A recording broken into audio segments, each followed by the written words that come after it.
In a recent Q&A video, upon someone asking me a question about when I think we'll hear more about Project Horizon, I speculated that it'll probably be likely the end of 2025 until we hear anything, and that the ride itself will probably open in 2027 or 2028. At the time I thought this was a pretty realistic estimate, however it seems I may have been a little too optimistic, as we've had a surprise announcement today that Alton Towers have submitted a planning application for a brand new junior coaster set to come to CBeebies Land, opening in 2026. Now, for those who aren't aware, a junior coaster essentially refers to any coaster suitable for very small children, usually from around about the age of 4 upwards. So examples of junior coasters would be Blue Flyer at Blackpool Pleasure Beach, and in terms of Alton Towers itself in CBeebies Land, the Octonauts roller coaster adventure. Now, it's great that we're seeing another attraction for the youngest of guests to enjoy, along with those who are scared of roller coasters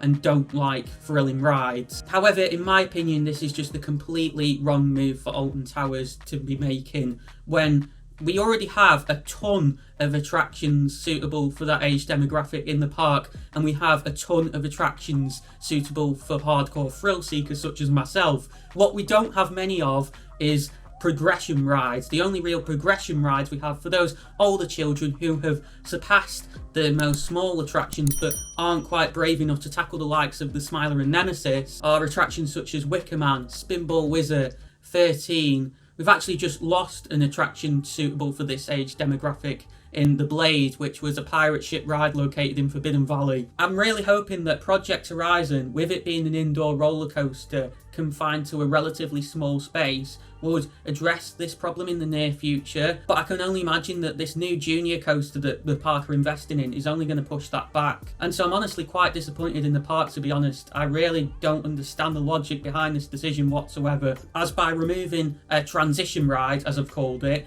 in place of essentially another kids ride, you're only making the ability to transition from the smaller rides to the bigger rides more challenging. It's this exact issue that is the reason that I didn't visit Alton Towers much when I was younger, and I only started going regularly once I'd overcome my fear of thrilling rides. And therefore I genuinely don't think this investment's going to attract many new people to the park whatsoever.